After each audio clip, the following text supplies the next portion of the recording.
Welcome to the live composing show, everybody. My name is Stephen Melin, and I hope you're having a fabulous day. This is the Video Game Music Alliance. It's a group. Actually, we call it the #1 community to level up as a video game music composer. So this is a group of super awesome people. So if you've never been to a live stream before with us, you're in for a treat because these are always so much fun. We usually score live gameplay clips from upcoming video games. So today is no exception because today, by the end of the day, a brand new game, a new indie game is releasing on all the major consoles, including Switch, PlayStation, Xbox, etc., Steam. It's called No Place for Bravery, which is a roguelike hack and slash adventure game. It's a 2D adventure game. Pixel art. It is absolutely gorgeous. And it has a Dark Souls-like style. But what I love about this game is, from the little bit that I've encountered with it so far, I'm excited to play it for real soon. It's so neat because it has this really gripping emotional story. It's kind of like Taken with Liam Neeson. Have you ever seen that movie? It's basically that in a pixel art form. So it's a dad, this like warrior dad, who his daughter is abducted from him by this dark wizard. And so now he has all the vengeance in the world, and he's going to go and just slaughter this evil army in search for his daughter to reunite family, which is just so fantastic. And as a dad of daughters in particular, I can totally relate to this. There's this protective role that we have as dads, where it's like, dude, you don't touch my kids, right? You don't take my kids. I'm about to beat you up. And it's like instinctual. And I just think it's so cool to infuse this really gripping emotional story into what might look like a basic, like barbaric hack and slash adventure.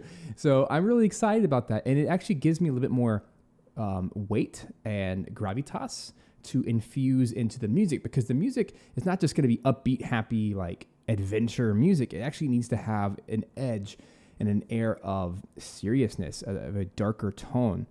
And I'm excited today because as part of this stream, I also get to review a sample library. This is something I like to do every once in a while when a particular library I think really suits a game and would be fantastic for you guys to have as well. I like to combine these two things together. So today we're going to be looking at Ethno World 6. Let me pop over here to a different screen. Let you check this out. So Ethno World 6 complete. This is a few years old, but age has nothing to do with the quality of a library, truly. If something's good, it's good. This is a contact library. It's actually two libraries combined. It is Ethno World 6 instruments and voices. This is a very unique library that it's very similar to UVI World Suite, if you've ever used that before. But what makes this one different is, number one, it's a contact instrument. So the folder structure alone makes this worth having because it's so easy to navigate to a very particular part of the world, a region of the world. And having this this folder structure of voices versus instruments, it's just so easy to find what you need. And I love using ethnic instruments in my music when it's suitable. And you guys have probably joined several of my streams in the past where with best service, I've gone through things like era, things like the Celtic era, right? These are these different libraries that are very specific to a genre of music, a period of ethnic instruments. What's nice about this is it's a completely different developer, first of all, so you just know the quality is going to be different, but it has this really unified sound across all the different instruments and all the different voices. So I'm a big fan of that. I like these big collections. So that's what we're working with today. We'll be working through the instruments and the voices side of things. And we'll definitely open it up in just a second. But in general, we're getting a bunch of ethnic strings, woodwinds, and percussion instruments, which is always so much fun. These things are recorded so well.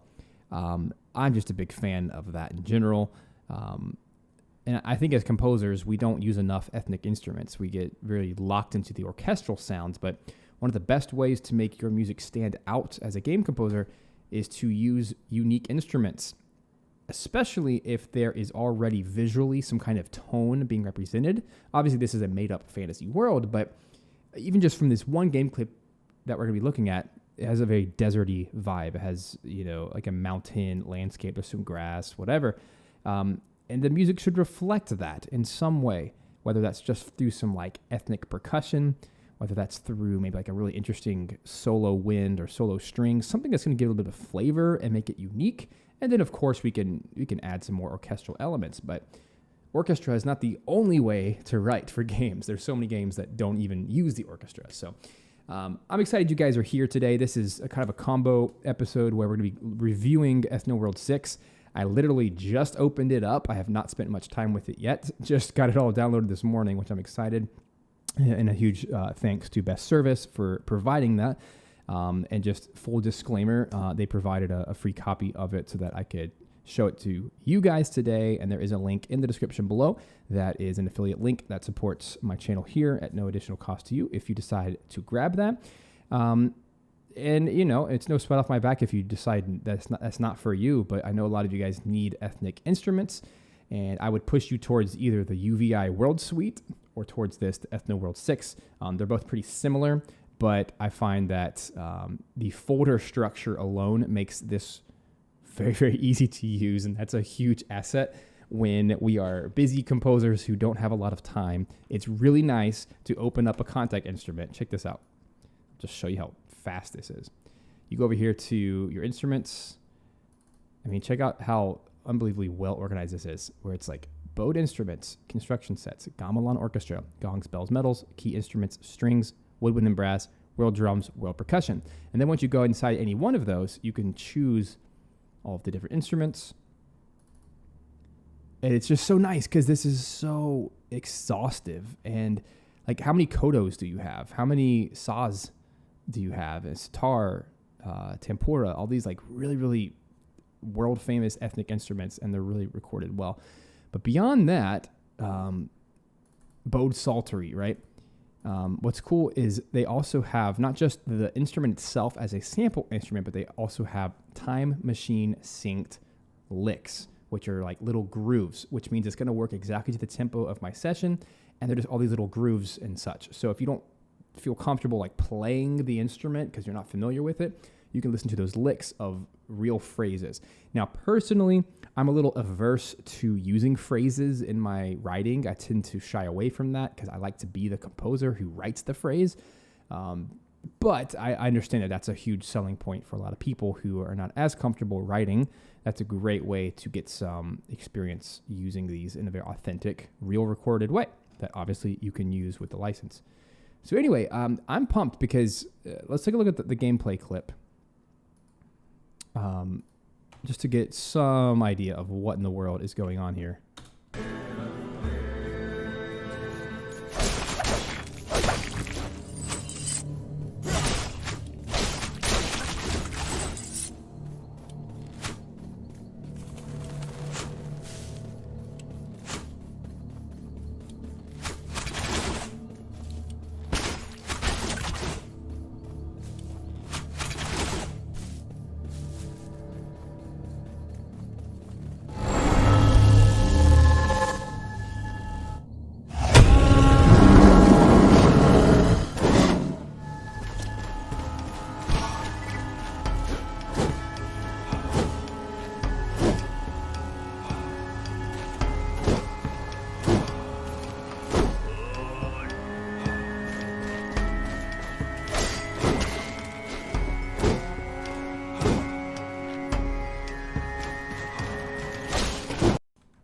All right, so right off the bat, you can tell that the real composer for this game chose to use a lot of ethnic instruments, which I was very happy to see, and particularly Tuvan throat singing, which is so cool. I actually have the exact patch that they're using there, which is from one of the Best Service libraries. I think it's the Dark Era, if I'm not mistaken, or the Vocal Codex libraries, which they have really cool Tuvan throat singing, which are male like monks who sing really low, that kind of thing, which is so cool to filter that with, let's combine that with some kind of war horn, which is probably from one of the Era libraries as well. Like you can tell there's a lot of Era on here, a lot of best service stuff. So I think it's actually pretty cool that we're going to be using another library from the same company, Best Service.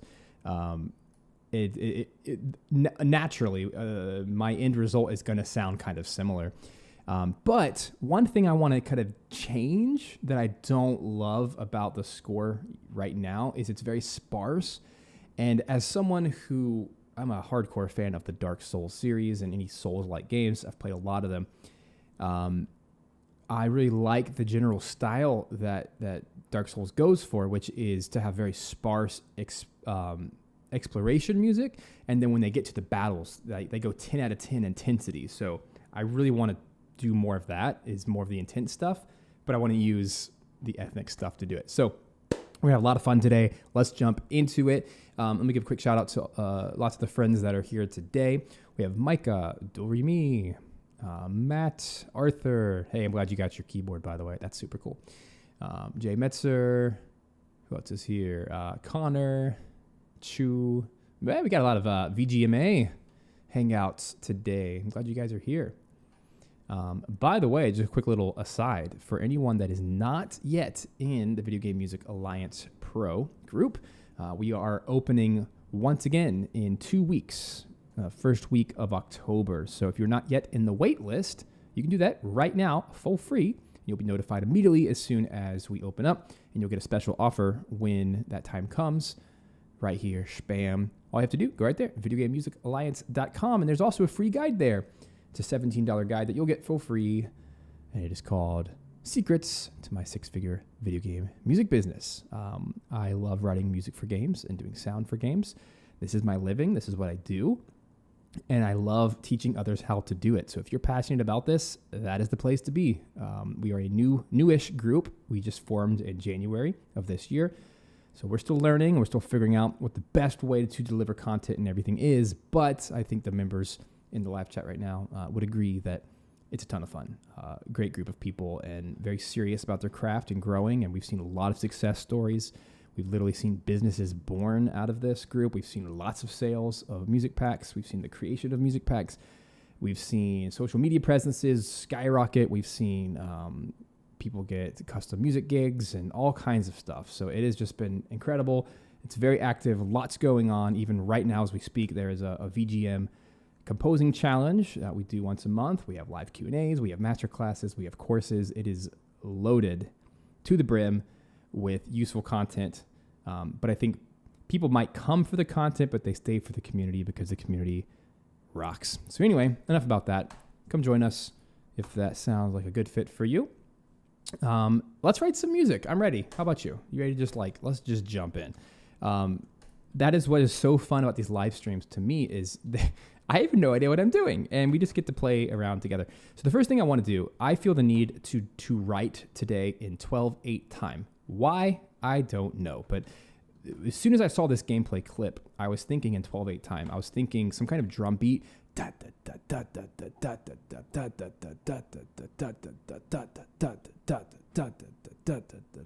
which is a 4 count of triplets. So you could do it in 4/4 time, or we could just kind of save our poor Cubase sessions sanity, and we could do it in 12/8 time. That way the quantizing is way easier, and we're not having to stress out about, do you guys know what I'm talking about with quantizing, right? So like if you do something in 4/4 time and you're constantly having to quantize everything into triplets, you're just constantly having to go up here and change your quantization amount between triplets and 8th notes or 16th notes. And it's just so much work that's unnecessary. When really, if we just write the whole thing in 12/8 time, 12/8, and I'm choosing a BPM of 70, it's just going to be way simpler. But again, it's going to sound the same. It's just metrically, it's going to be so much easier. Jew says, what about 6/4 as usual, Stephen? Nope, I'm not feeling 6/4 today, even though you could argue that 12/8 is just 2 6/4 bars. It's not exactly the same thing, but 12/8 for me is 4 groupings of triplets, and that's what I'm aiming for. So like a group of 3 8th notes is 1 2 3 1 2 3 1 2 3 1 2 3. That is what I'm going for. Whoa, what's up, Eduardo? So cool that you're here. That's absolutely incredible. So Eduardo just said that he is the actual composer and sound designer for No Place for Bravery. That's incredible. I hope you'll hang out with us for today. No pressure. Yeah, Eduardo, so if you've never been to one of my streams before, as part of Video Game Music Alliance, this is what we do every single week, is we pick new games that are being released, and we try to do these on the day of release or right around it. And we literally do this. We score a gameplay clip in my style of writing and just kind of walk through my decisions, and we write a full track in one sitting. So I hope you'll hang out, and if not, come check out the final track, and I hope you like it. It's going to be very different from your track, but maybe since you're here with us, you can give us a quick rundown on some of the instruments that you used, because I was just guessing a few minutes ago. I think I hear a lot of best service libraries in here, from Terralante, I think is what it's called, Eduardo.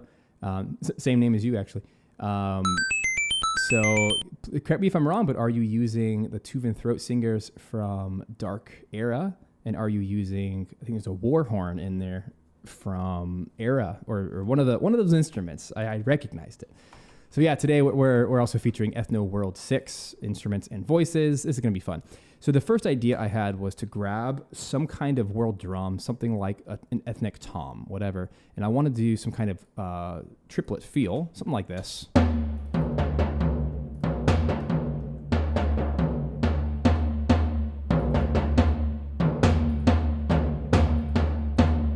Something like that.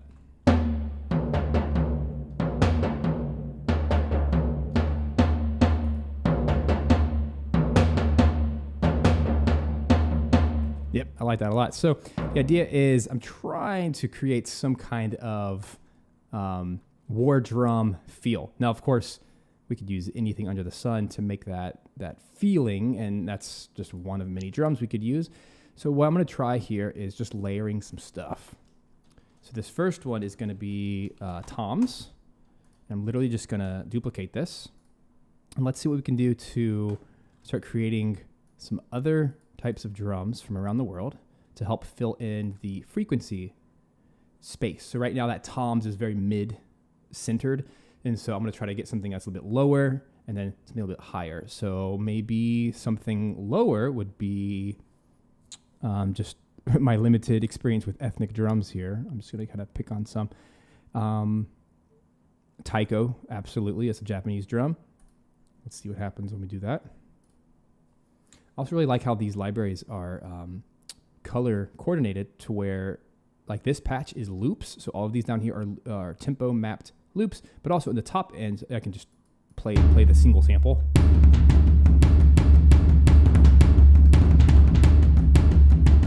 Cool. So Eduardo, I'm glad you're here, man. He says there's a lot of Dark Era there. Some of the throat singing is from Omnisphere as well. Haha, that's cool. Yeah, Omnisphere for the win, for sure. So this is Tycho. I like that a lot. So let's play in that as well. That'll give us our low range. So I'm actually going to type in the letter M for mid, L for low, just to kind of keep track.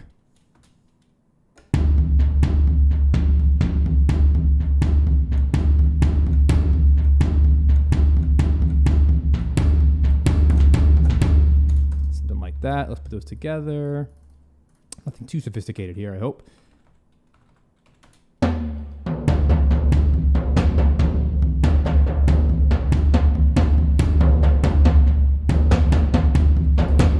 Haha. Let's try that again.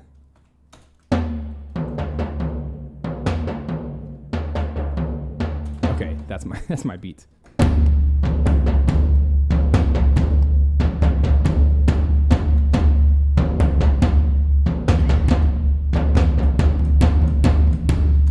That'd be my beat.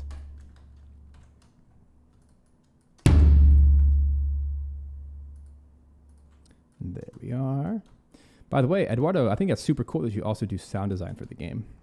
That is something that I am leaning more into these days.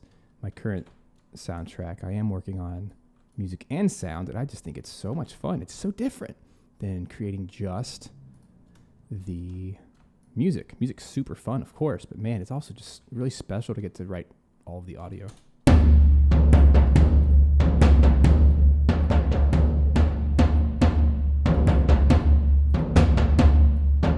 Very boomy. I like that.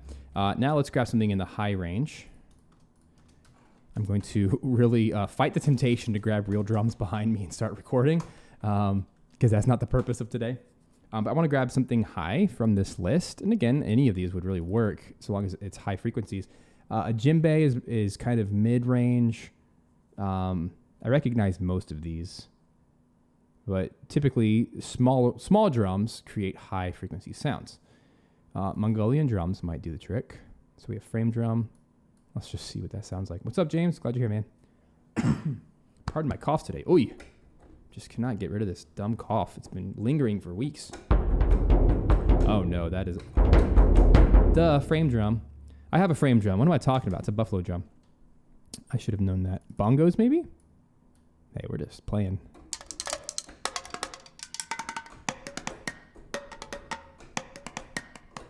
Maybe. It's a little too high, but let's find out.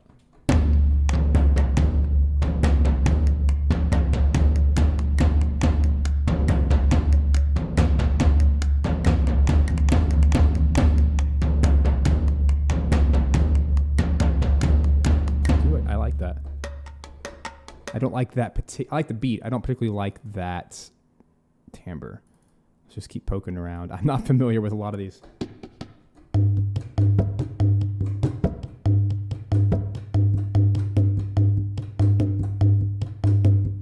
We'll make that another mid drum. That's called the dolek.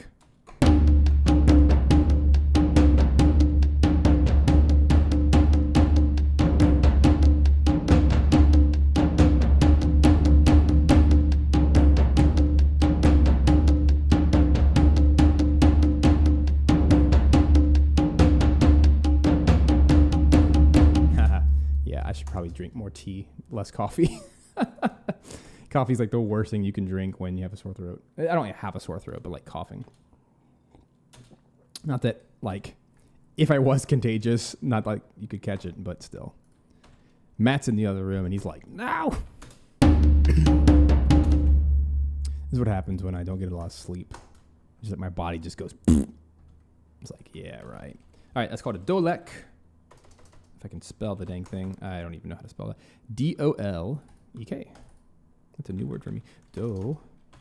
I'm not sure where that's from, but I like it. Sounds African.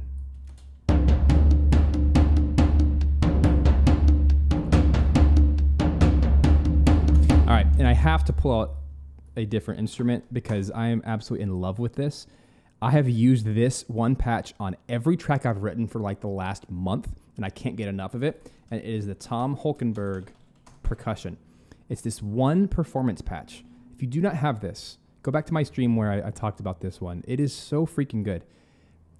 It alone, it's like every drum from his studio in one patch called the Performance Kit.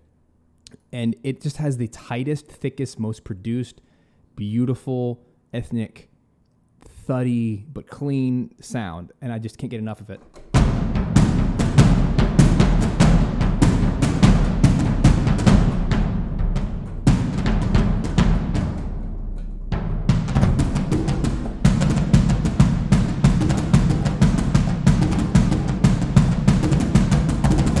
It's a bunch of surdos, which is a Brazilian drum. What else do we have in here? So we have, for reference, it's still ethnic. Bass drum, surdo, tupan, and a bunch of toms, which is so cool. It's just this big, fat, thick. And it does cover the whole frequency range. So I've been using this on Dark Dice, on the new soundtrack. I've used it on some streams. It's just so good. And I don't want to use it for every beat because that's just too much. It's too powerful. But instead, I'm going to use it for the big beats, which is the 1, 2, 3, 4, well, math. 1, 4, 8, and I can't do that math, but 1, I don't even know. How do you divide 12 into 4 parts? Beat 1, beat 4, beat 7, beat 10? Oh my gosh, why is that so hard?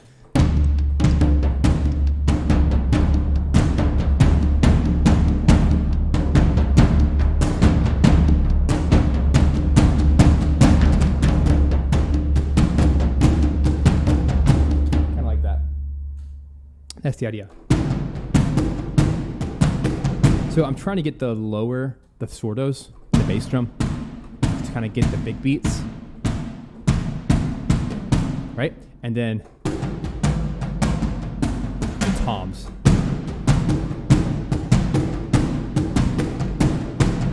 All right, music theory nerds. Is that called a hemiola? Am I getting that right? I always use that term incorrectly. I think it is a hemiola, 2 against 3, right? Left hand's a 2. Triplet. But over here is a duple.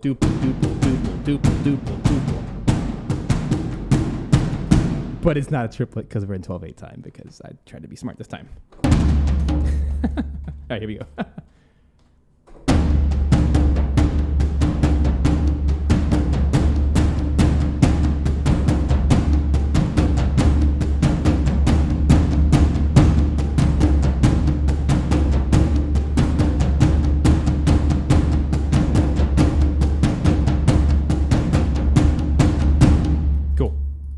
Cool groove. I can probably just go on for a while.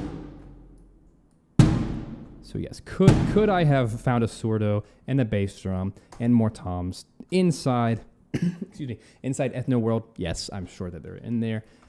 But is this still my show where I can use whatever libraries I want? Yes, it certainly is. And that's more authentic to you guys anyway, because I need you guys to understand there is no one library that solves all purposes, right? This is why we have multiple libraries. You don't need a million different libraries, but the purpose of a sample library is to get a very specific something, a certain tone, a certain style, a certain mic position, something. And when you like it, you should latch onto it and use it a lot. And that's why that has become a go-to patch for me. And I know exactly where it is. I know exactly how to use it. And I think that's a good thing. So whenever you get new libraries, it's good to spend a lot of time with it before you add more libraries, because it gives you opportunity to try to integrate it realistically into your workflow, because you're not going to use every patch, all that good stuff. So I'm pretty happy with that. I'm going to use the Cubase function called QLink over here. Spam. I'm going to take all of my percussion and turn it down because it's just way too loud. And then we're going to make the tom perk even less because it's just too loud. But I like this beat a lot. It's a cool groove, and I think it's going to work well for this.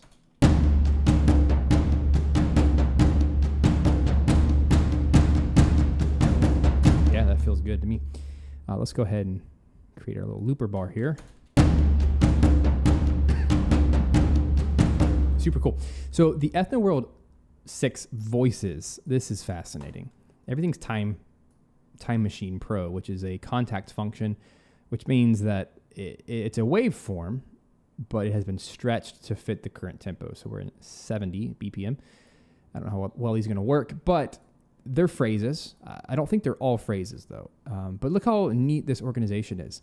North America, South America, Europe, Africa, West Asia, East Asia. Where's Antarctica? Where's Australia? Come on. Where's the representation? But I'm feeling Africa today because this is very African in its drum nature. So this is going to be fun.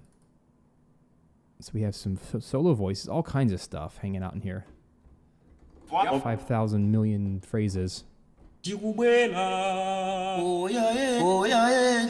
are interesting because they're phrases. I don't love phrases, but I can see how useful that might be. And I never want to act like I'm above phrases, because some of my favorite video game music in history, namely the Legend of Zelda series, Koji Kondo religiously used samples. He found vocal samples from all kinds of sample CDs back in the day, and he literally just threw them in or pitch stretched them or something. So there is a time and there's a place for that kind of stuff. It is useful in its own right.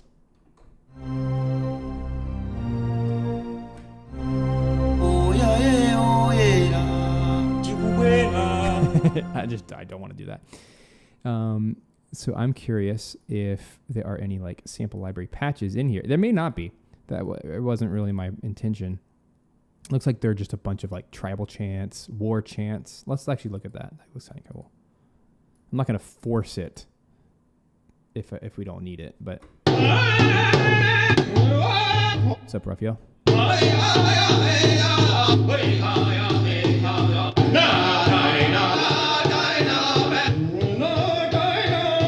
So that stuff's cool, but it does not fit this particular style, and that's okay.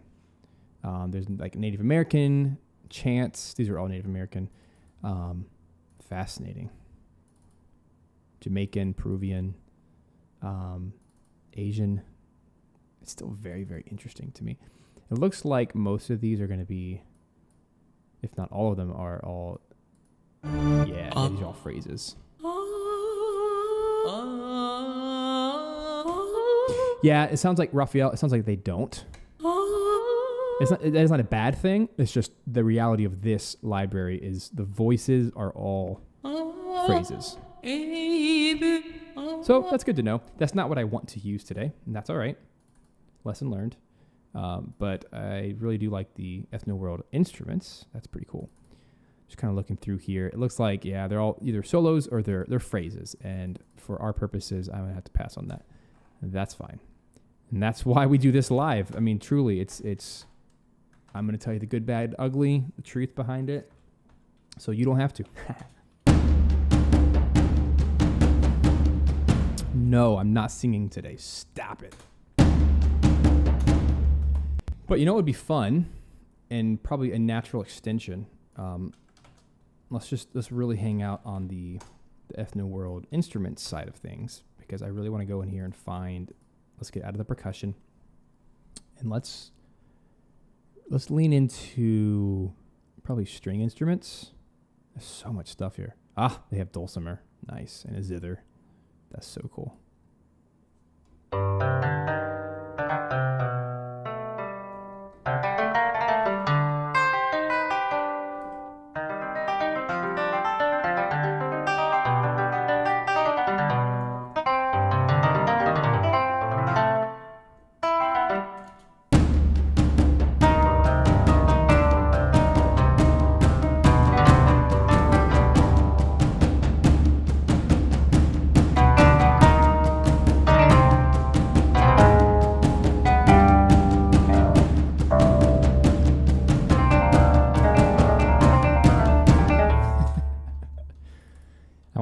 Like write some notes before I jump in here. I love bazookies. I don't know what half of these are, which is half the fun, I think, of just exploring these different sounds, which is one of the reasons I wanted to grab this, is just to kind of expand my template. What is a Zang harp? That sounds cool. I have no idea what that is.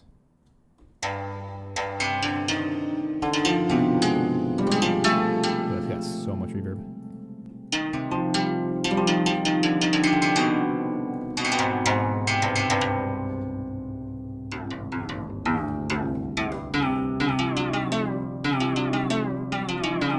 Broke it. Hold on. I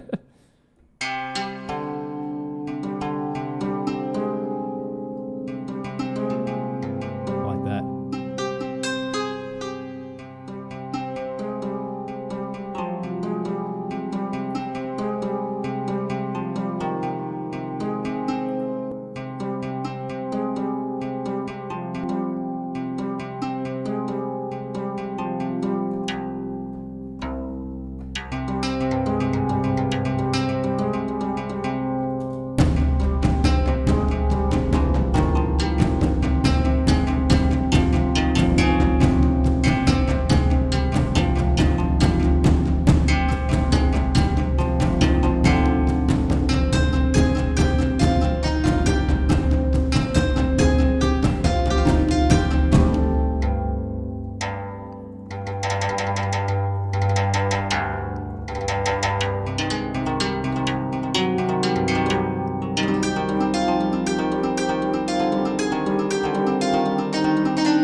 That's a keeper. I like that instrument. Don't know what to do with it yet. But that's the Zang harp. Let's pull more melodic stuff. That's a nice plucky sound. Let's pull maybe a wind out of here. So many cool woodwinds in here. Oh my gosh. Again, I don't know what half these are, but that's part of the fun. I know what a bamboo flute is. That might be cool.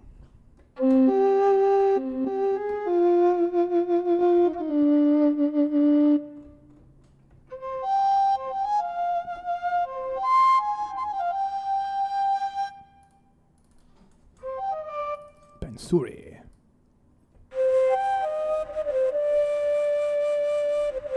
It's either duduk. I love duduk.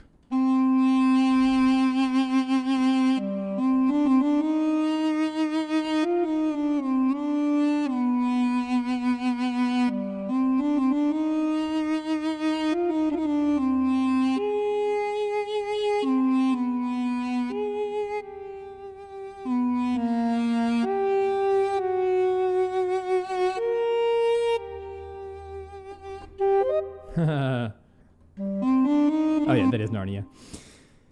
That's a cool sound. Totally wrong for this clip, but let's see what else we can. I don't want to like play around too much. Mr. Tumnus. Mr. Tumnus. Ocarina. Yes, please. Ooh, there's different types. Peruvian, soprano, tenor, Italian. What?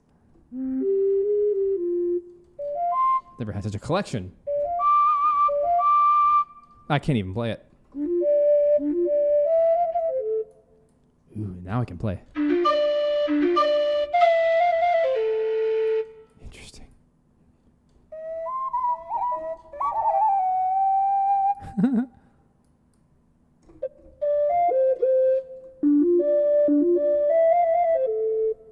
Not a fan.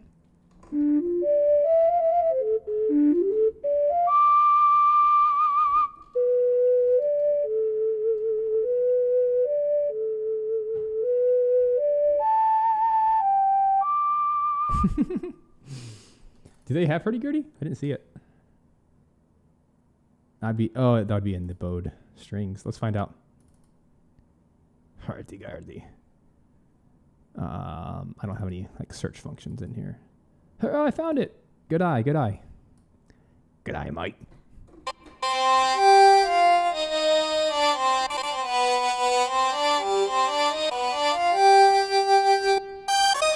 Oh, that's a very strange sounding hurdy-gurdy. As someone who's worked with hurdy-gurdy players and recorded them extensively, no bueno.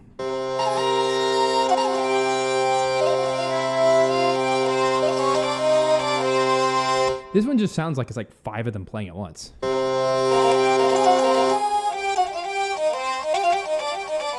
Oh, interesting. Why is this?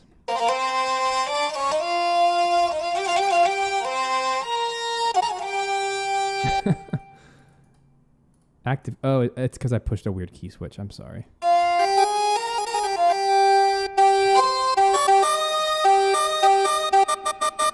said that was a good idea. Sorry, I'm such a purist. Ugh. Sorry, guys. I give your hurdy-gurdy a 0 out of 10. Whoops. Sorry, that's what happens when I give an honest review. I'll tell you when something's awesome. Like that percussion was super cool. Hurdy-gurdy, no bueno.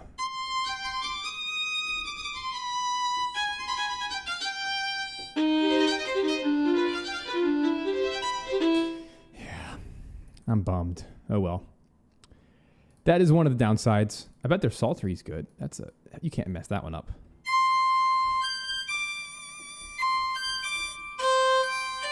That one sounds good. Some instruments are just notoriously difficult to sample. And I'm always going to be skeptical of string instruments as a string player. That's okay. Percussion instruments are always very easy to sample. Let's look in their bells or bowls. That'll be kind of cool. I mean, I grabbed this mainly for the percussion anyway, because that's when I think of ethnic, I think of percussion.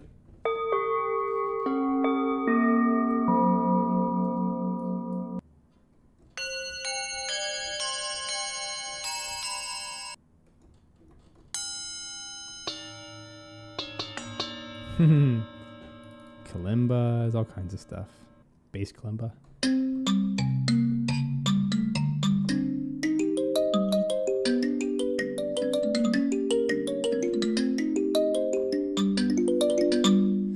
sounds good. Okay, I'm not going to sit here and like go through every single thing, but my hope was to find something besides the harp, something that has a nice tone that would make a good melody. I kind of got lost. Maybe some horns would be cool, like a tenor horn. I mean, I have other libraries I can go to, but oh, that one's cool.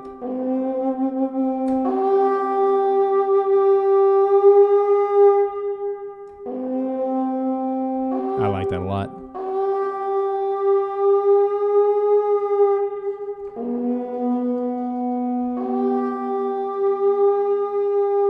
It's kind of depressing, but it sounds like an ancient horn. All right.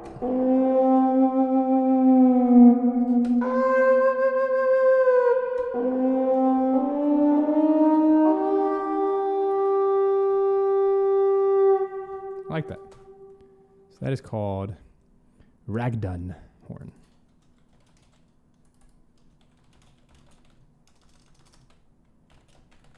Cool. I think I can work with that.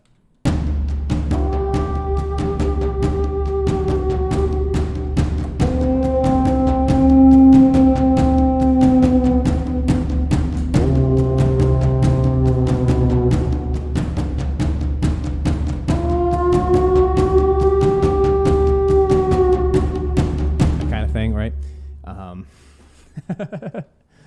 Micah, you said you... Wait, what did you cringe about? When you found your track? Or when you heard this hurdy-gurdy?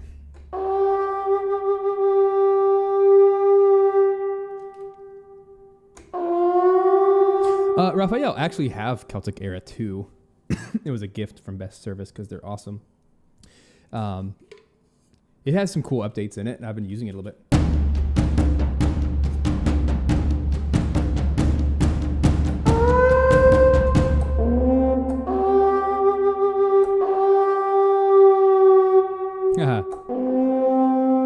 Hey, thanks, Eduardo.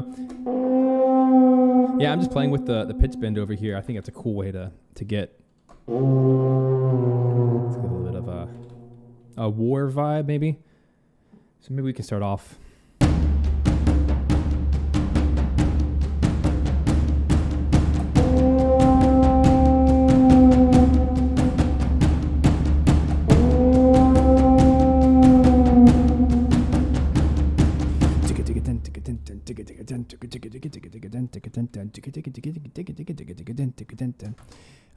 Let's pull, what do I want to use?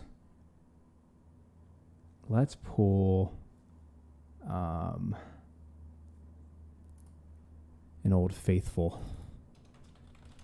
Old Faithful here. I use this patch more than any other in the history of patches. It is simply, grab it from here. Good old 8DO. You guys saw it coming. 8DO. It's a short string patch from Adagietto. This thing is the jam. I've never found anything that rivals it, even close. It's the Spiccato patch. I found this thing like 10 years ago. That's how old this is. And I've never played another string patch that even comes close. And that sounds silly, but it's just so beefy and so clean. I've played LASS. I've heard like Audio Bro. I've heard Project Sam. I feel like I've played everything under the sun. I do a lot of sample library reviews, and I've just had my hands on thousands of things. And this is still one of the cheapest, and it's just a tried and true staple of my palette that I don't know if I will ever replace. It's not perfect at everything, but for like low beefiness, like nothing compares. And if you haven't heard it before, well, get ready.